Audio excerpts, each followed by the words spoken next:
Good morning to everyone.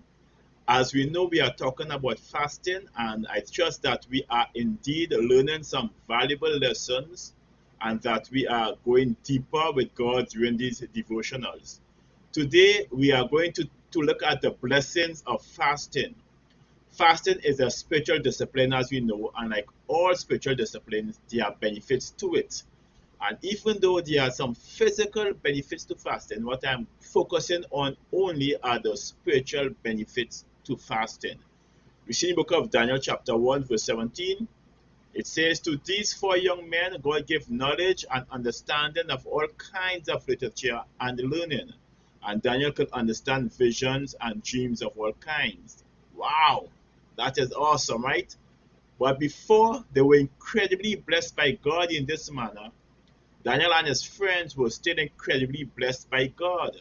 We see in Daniel 1, verse 3, then the king ordered Ashpenaz, chief of his court officials, to bring into the king's service some of the Israelites from the royal family and the nobility. Young men without any physical defect, handsome, showing aptitude for every kind of learning, well informed, quick to understand, and qualified to serve in the king's palace, were to teach them the language and literature of the Babylonians. Daniel and his friends were chosen because they met the criteria that the king wanted.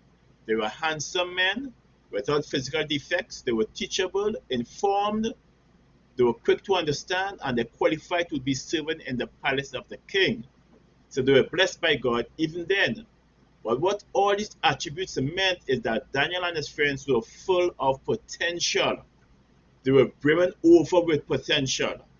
And then a few verses later, God gave them knowledge and understanding, and Daniel could understand visions and dreams. So we ask ourselves, what was the most significant thing that took place between them having potential and they living out their potential? And we see that the most significant thing happening in them having potential and they living out their potential is the act of fasting. Yes, fasting seems to be the thing that bridges the gap that we are talking about. And therein lies the benefits of fasting. I want to mention a few of them that we can see here. One is that focusing on God exclusively. Daniel and his friends did not want to defile themselves with the rich food from the king's table. To whom were they keeping themselves undefiled for? Whom did they think would have been offended? God, of course. They were fasting because they were conscious of God. They had God on their minds. They wanted to keep themselves in favor with God. You know, when fasting, we ought to keep our minds focused on God. We ought to keep ourselves focused on what God's will is and what He wants. When the pangs of hunger hit us as we fast, it ought to steer us towards God. The time that we spend fasting, whether 6 hours, 12 hours, or 24 hours, that is the time frame that we should spend focusing on God exclusively. So as we fast, we should think about God and His will. Two, fasting brings clarity on our spiritual condition.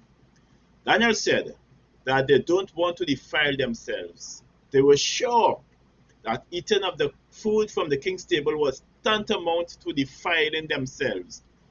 And they can say this because they were aware. They were aware of their spiritual condition and what will constitute defilement. They were in tune with their spiritual bodies, and they were clear that eating the food and wine from the king's table was not in keeping with God's will for them. That clarity about the stance they needed to take with respect to their relationship with God. You know, fasting brings to light how weak we really are if we rely on ourselves. When our bodies are weak due to lack of food, we are susceptible to temptations of all kinds. And this is a reminder that so too our spiritual bodies are constantly being tempted in many ways. Fasting brings the spiritual battle into sharper focus, clearer focus. And just as we see how much our bodies are dependent on food for nourishment, so too we can see clearly how much our souls are dependent on God for nourishment. So when we fast, we see the need clearer for God on our spiritual condition. Third thing is that fasting unlocks our potential to do greater things for God. It stands to reason that if you are focused on God exclusively, if you have clarity on your spiritual condition and you won't or you don't defile yourself, then you will be able to channel your energies into the things that matter and thereby do greater things for God than you did before. The scriptures teaches us that a laborer's appetite works for him. His hunger drives him on. That's Proverbs 16, verse 26. This scripture speaks about what you are hungry for, what you desire. This hunger and desire will push you towards accomplishing your goal. It's the same principle with fasting. When we hunger for physical food, when we desire physical food, it should push us towards seeking out God. It should push us towards focusing on God and His will. It should remind us that our souls hunger and thirst for the nourishment that God provides. And this hunger drives us to do greater things for God.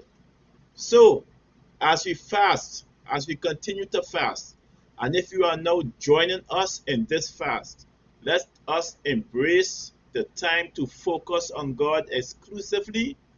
Let's gain clarity on our spiritual condition, and let's position ourselves to do greater things for God. These are just a few of the benefits of fasting.